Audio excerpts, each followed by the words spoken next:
Bapak, Ibu, Saudara, dan anak-anak Jemaat GKJ Condong Catur yang dikasihi Tuhan, selamat pagi, selamat bertemu kembali dalam renungan Satu Hati, Sapaan Tuhan tiap pagi. Sebelum merenungkan firman Tuhan, marilah kita memohon pimpinannya agar kita dimampukan untuk mengerti, memahami, dan melakukan kehendak-Nya. Kita berdoa. Selamat pagi Tuhan. Terima kasih Engkau telah menjaga istirahat kami semalam. Di hari yang baru ini kami akan mendasari aktivitas kegiatan kami dengan firman-Mu. Buka hati dan pikiran kami agar kami mampu menumbuh kembangkan cara hidup yang sesuai dengan firman-Mu. Terima kasih Tuhan Yesus. Amin. Bapak, Ibu, Saudara, dan anak-anak yang dikasihi Tuhan, tema renungan pada pagi hari ini adalah berjuang mengikut Yesus. Dengan bacaan firman Tuhan dari Filipi 3 ayat 10 sampai 12 yang akan dibacakan oleh adik Eski, Jemaat Pra-Remaja GKJ Condong Catur. Silakan Dek Eski. Bacaan firman Tuhan pada pagi hari ini diambil dari Filipi 3 ayat yang ke-10 sampai 12. Yang ku kehendaki ialah mengenal Dia dan kuasa kebangkitannya dan persekutuan dalam penderitaannya, di mana aku menjadi serupa dengan Dia dalam kematiannya, supaya aku akhirnya beroleh kebangkitan dari antara orang mati. Bukan seolah-olah aku telah memperoleh hal ini atau telah sempurna, melainkan aku mengejarnya, kalau-kalau aku dapat juga menangkapnya, karena aku pun telah ditangkap oleh Yesus Kristus. Demikianlah firman Tuhan. Terima kasih DSG. Bapak, Ibu, Saudara, dan anak-anak yang dikasihi Tuhan, Rasul Paulus dalam surat Filipi memiliki kerinduan untuk mengenal Yesus yang menderita dan mati dalam kesetiaannya, dan kemudian bangkit untuk menyelamatkan umat manusia yang kita rayakan dalam Paskah. Untuk mengikut Yesus, Rasul Paulus harus berjuang agar bisa mengenal secara totalitas, bahkan mengharapkan bisa mengenal kuasa kebangkitan, dan bahkan lebih dalam lagi agar bisa mengenal tentang persekutuannya, supaya keinginannya bisa tercapai. Diperlukan tekad, pengorbanan, perjuangan, dan karya pelayanan yang nyata, meskipun harus menghadapi penderitaan di dunia. Mengenal Kristus yang dimaksud Paulus bukan hanya mengenal secara teoritis atau pengetahuan belaka. Kalau secara teoritis, sesungguhnya Paulus sangat mengenal Kristus, mengingat Paulus hidup sejaman dengan Tuhan Yesus. Mengenal Dia yang dimaksud oleh Paulus ini mau menggambarkan person to person, hubungan yang sangat dekat,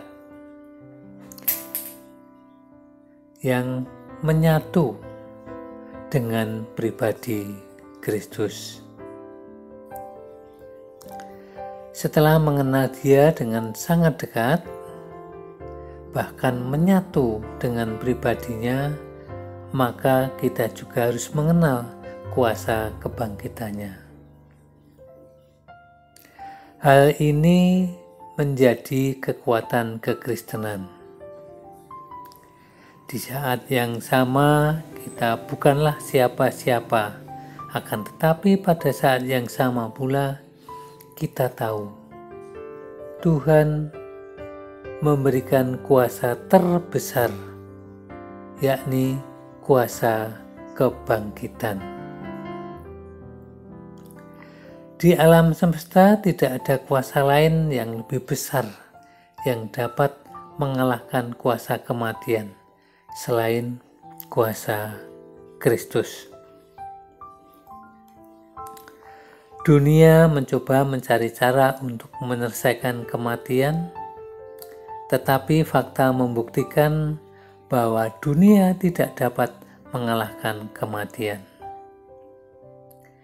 Kristus mati bukan karena ia berdosa, tidak, tetapi ia menanggung beban dosa dan ia diberikan kuasa kemenangan untuk menghancurkan kematian yang membelenggu manusia.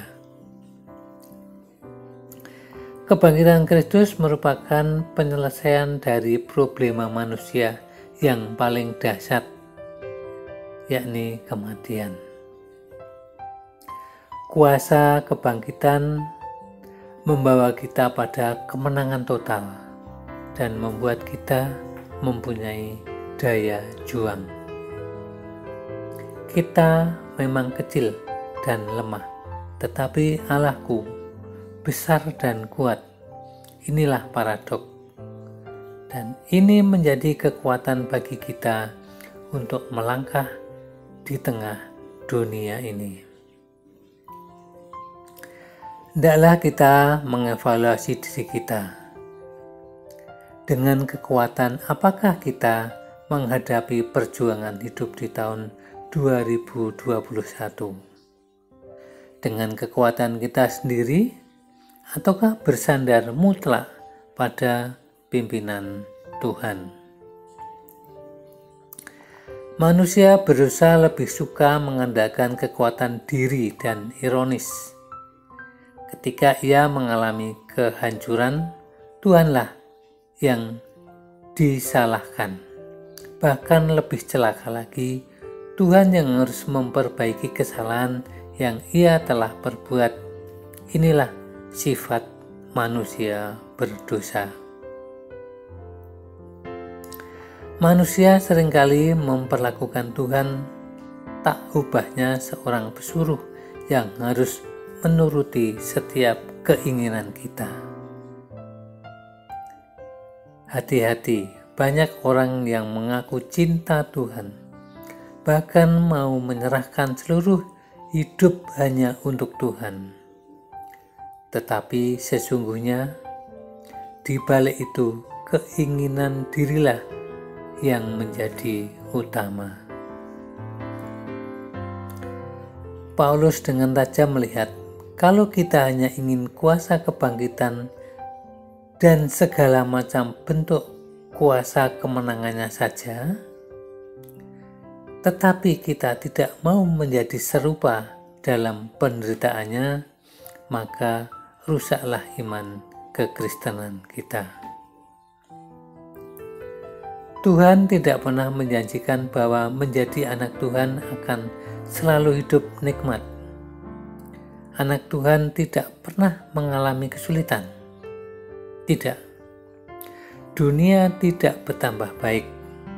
Sebaliknya, dunia semakin menuju pada kehancuran. Banyak tantangan dan kesulitan yang harus kita hadapi, namun di tengah tantangan itu, ingatlah, Tuhan janji akan memberikan kekuatan.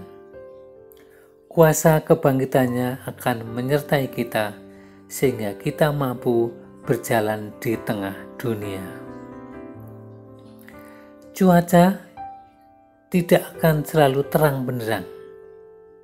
Badai mungkin akan menimpa, Tetapi satu hal yang kita tahu, rahmat Tuhan itu selalu serta. Sebuah emas nampak kemurniannya setelah ia ditempa dan dibakar terlebih dahulu. Demikian juga halnya dengan hidup kekristenan. Di tengah tantangan dan kesulitan itu akan nampak kemurnian kita. Penderitaan yang kita alami itu memang Tuhan izinkan dan dipakai untuk kemuliaan namanya.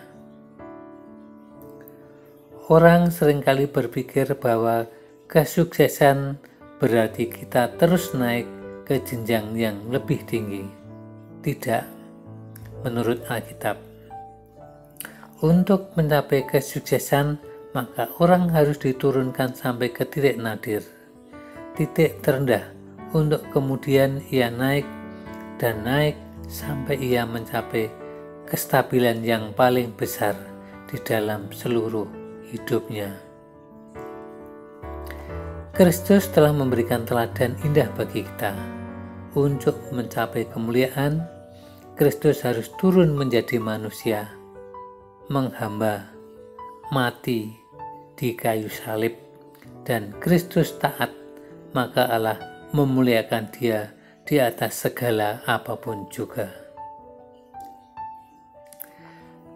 Seluruh lutut bertekuk dan semua lidah harus mengaku bahwa Yesus Kristus adalah Tuhan. Kekuasaan dan kemuliaan itu bukan didapat pada saat kita meninggikan diri. Hendaklah kita bertekad di momen Paskah tahun ini sebagai waktu di mana kita harus berjuang keras, namun ingat, jangan berjuang dengan menggunakan kekuatan sendiri. Tetapi hendaklah perjuangan itu adalah perjuangan untuk taat, perjuangan untuk semakin setia, dan perjuangan untuk semakin mengenal Dia. Perjuangan untuk menjadi serupa dengan Dia dalam kematiannya dan berakhir dengan kebangkitan. Berjuang terus untuk mengikut Yesus. Berjuang terus. Rasul Paulus berjuang terus untuk mengikut dan memuliakan Yesus dalam kesetiaan. Amin. Mari kita berdoa. Bapa yang penuh kasih, Engkau adalah Tuhan yang berkuasa atas kemenangan dan yang sudah bangkit dari kematian yang membelenggu manusia.